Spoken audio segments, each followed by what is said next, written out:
ये कहानी है झारखंड के छोटे और प्यारे गांव की। गांव में शिबू काका नाम का एक नेक दिल आदमी थे। उनके दो बेटे थे, रुपेश और योगेश। रुपेश हमेशा अपने पिता की मदद किया करता था। उसका काम था रोज सुबह से बाजार जाकर ताज़ा मटन चिकन और अच्छे मसाले चुनना, घर आकर अपने पिता के साथ लाजवाब मटन चिकन करी बनाना।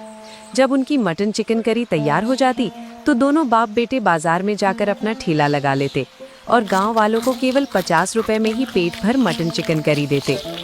आज यहाँ आसपास इतनी दुकानें हैं, लेकिन तुम्हारे यहाँ की मटन चिकन करी इतनी स्वादिष्ट लगती है कि हम तुम्हारे पास ही खाने आते हैं। हाँ भाई, ये बात तो सही है। हम कभी भी किसी और की दुकान पर खाने नहीं जाते।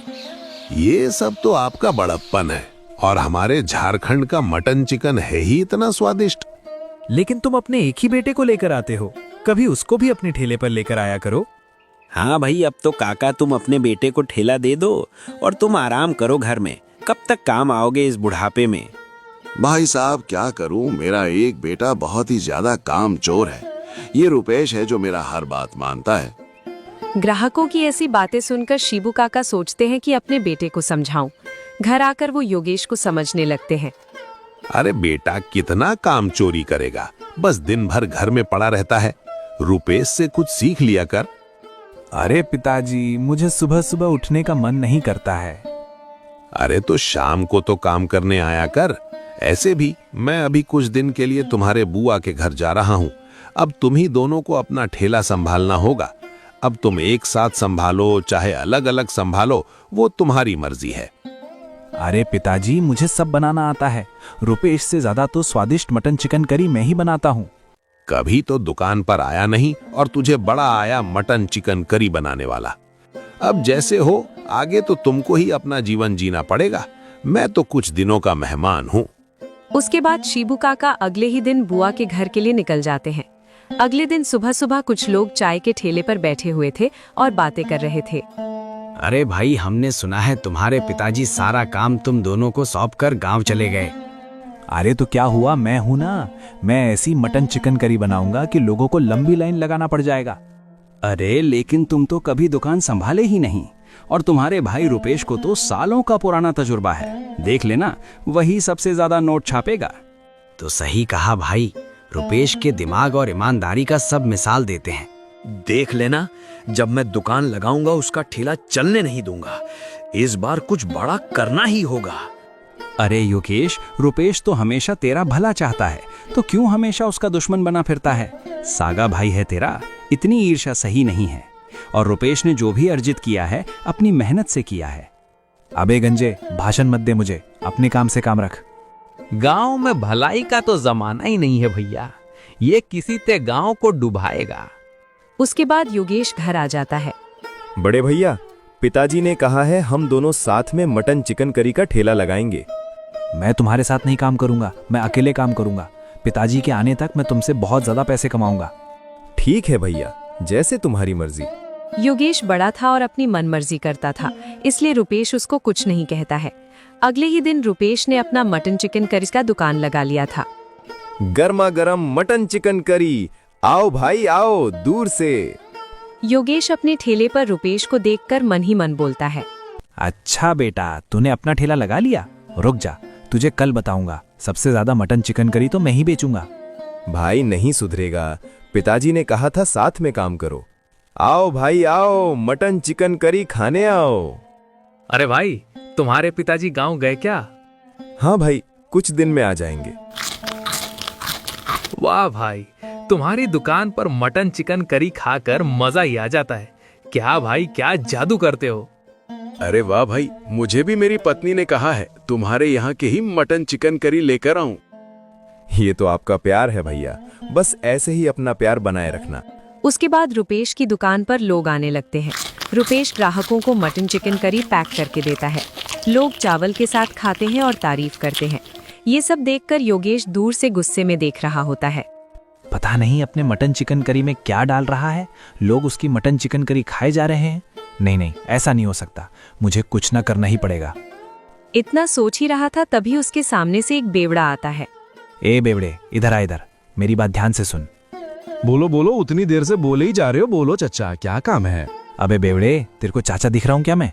अगर मेरा काम कर देगा तो तुझे पूरी 1 बोतल दूंगा। अरे भाई, क्या सच में पूरी बोतल? बोतल के लिए तो मैं कुछ भी कर सकता हूँ। अभी जो युद्ध चल रहा है उसे भी रोक दूं। देखो ये डिब्बी, इसमें पेट दर्द दबा है। इसको सामने वाले मटन चिकन करी वाला रुपेश है ना, बस उसके मटन चिकन करी में ये पूरा डिब्बा मिला ही देना। अरे बस इतना सी बात। 2 बोतल तैयार करके रखो, चुटकियों में काम करके आया। योगेश बाहर जाकर रुपेश को बुलाने लगता है। अरे रुपेश, सुनना जरा यहाँ आओ। रुपेश आता है। उसी बीच बेवड़ा रुपेश के दुकान की तरफ जाता है, लेकिन एक मोटा आदमी से टकराकर योगेश की दुकान की तरफ मुड़ जाता है। ये लो, हो गया मेरा काम। मेरी बोतल का जुगाड़ तो हो गया। क्यों बे, हाँ काम हो गया क्या? काम हो गया, मैं पूरी डीपी मटन चिकन करी में मिला दिया। चलो भाई, जल्दी से मेरी दारू की बोतल दे दो। हाँ हाँ ठीक है, शाम को देता हूँ बोतल तुझे। अभी तो मेरी कमाई भी नहीं हुई है, चल निकल यहाँ से। अरे भाई, मुझे मेरा बोतल दो, वरना कहीं नहीं मैं जाने वाला हूँ। देते हो या सबको बुलाकर मैं अभी बताऊं? अरे भाई रुक जा, ये ले कुछ पैसे ले, तू अपने लिए खरीद लेना। अब मेरा पीछा छोड़ मेरे बाप। उधर योगेश के पास ग्राहक आता है। अरे भाई, मटन चिकन करी क्या भाव दे रहे हो?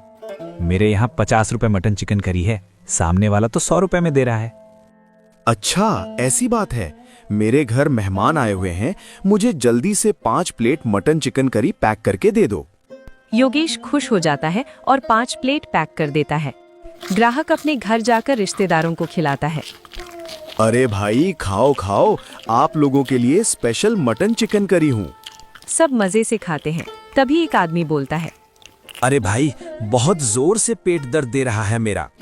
हाँ भाई, ये खाने के बाद मेरा पेट भी थोड़ा थोड़ा खराब जैसे लग रहे हैं। लगता है इस मटन चिकन करी में कुछ तो मिला हुआ। सबका पेट खराब होने लगता है। वे लोग योगेश की दुकान की तरफ जाते हैं। अरे वाह, लगता है डब्बा काम आ गया। ये लोग जाकर उस रुपेश की अच्छे से खबर लेंगे। यहीं से मैं मटन चिकन करी लिया था, जिससे तुम सबका पेट खराब हो गया। क्यों बे, अपने खाने में क्या मिलता है? अरे नहीं, वो सामने की दुकान से लेकर गए होंगे। नहीं, इसी से चली थी। मारो ऐसे भाई, मारो। लोग योगेश को पीटने लगते हैं। रुपेश आकर रोकता है। क्या हुआ भाई, मेरे भाई को क्यों मार रहे हो? ये गलती इससे मैंने जो किया उसके लिए मैं माफी मांगता हूँ। आप लोग यहाँ से चले जाओ। लोग चले जाते हैं। योगेश गुस्से में चला जाता है। अगले दिन चाय की दुकान पर। अरे, मैंने सुना है कल ये योगेश आपने खाने में कुछ मिलाया था। सरपंच जी, कल तो योगेश भरे बाजार में पिटा है। आखिर गड़बड़ हुई कहाँ? अबे कहीं उस बेवड़े ने गड़बड़ तो नहीं कर दी? मुझे तो लग रहा है उसी ने गड़बड़ की है, लेकिन इस रुपेश को तो सबक सीखना होगा। अगले दिन योगेश योजना बनाता है। रुपेश दुकान छोड़कर जाता है। सुनना भाई, मेरी गाय अभी घर आ चुकी होगी। मैं उसे जरा बांध के चारा देके आ जाऊंगा। दुकान मेरी दुकान के पास में है, तुम जरा ध्यान रखना। योगेश चुपके से चूहे मारने की दवाई मिला देता है। ग्राहक आते हैं। अरे भाई, जरा हम लोगों के लिए 1-1 प्लेट मटन चिकन करी लगाना। वे खाते हैं और उल्टी करने लगते हैं। अरे भाई, कोई मदद करो इस मटन चिकन करी वाले की। मटन चिकन खाते ही उल्टियां आ रही हैं। मेरी तो तबीयत खराब होती जा रही है भैया। पंचायत बैठती है। हाँ भाई, गांव में पहली बार तुम्हारे खिलाफ शिकायत आई है। डॉक्टर ने अभी कहा है तुमने अपने खाने में कुछ जहरीली चीज मिलाई थी। क्यों भाई, ऐसा तूने क्यों किया?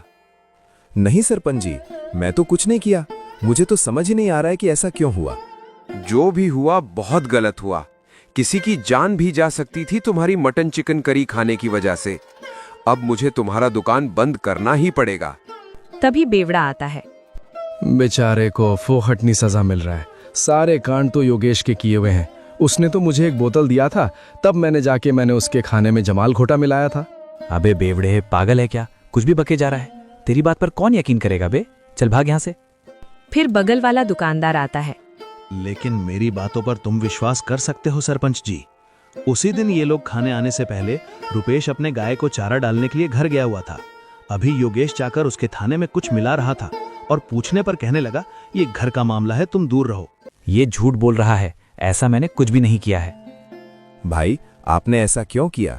पिताजी तो हमको साथ देखना चाहते हैं। सरपंच जी, मुझे माफ कर दीजिए। मैं कभी नहीं सोचा था कि हमारे आपसी लड़ाई के चक्कर में गांव वालों को भी नुकसान पहुंचेगा। नहीं, अब माफी नहीं मिल सकती। अब तेरी सजा ये है कि आज के बाद तेरी कोई भी दुकान इस नगर में दिखाई नहीं देनी चाहिए और ना ही तू यहाँ दिखाई देना चाहिए। और तुझे ये समझना होगा और लोगों को भी समझाना होगा कि लत जैसी चीजों से दूर रहना चाहिए और अपनी सेहत पर ध्यान देना चाहिए। दोस्तों, अगर आपको ये वीडियो पसंद आई हो तो कृपया वीडियो को लाइक करें और हमारे चैनल को जरूर सब्सक्राइब करें ताकि आपके सहयोग से हम जल्द से जल्द अपने 1000 सब्सक्राइबर पूरे कर सकें।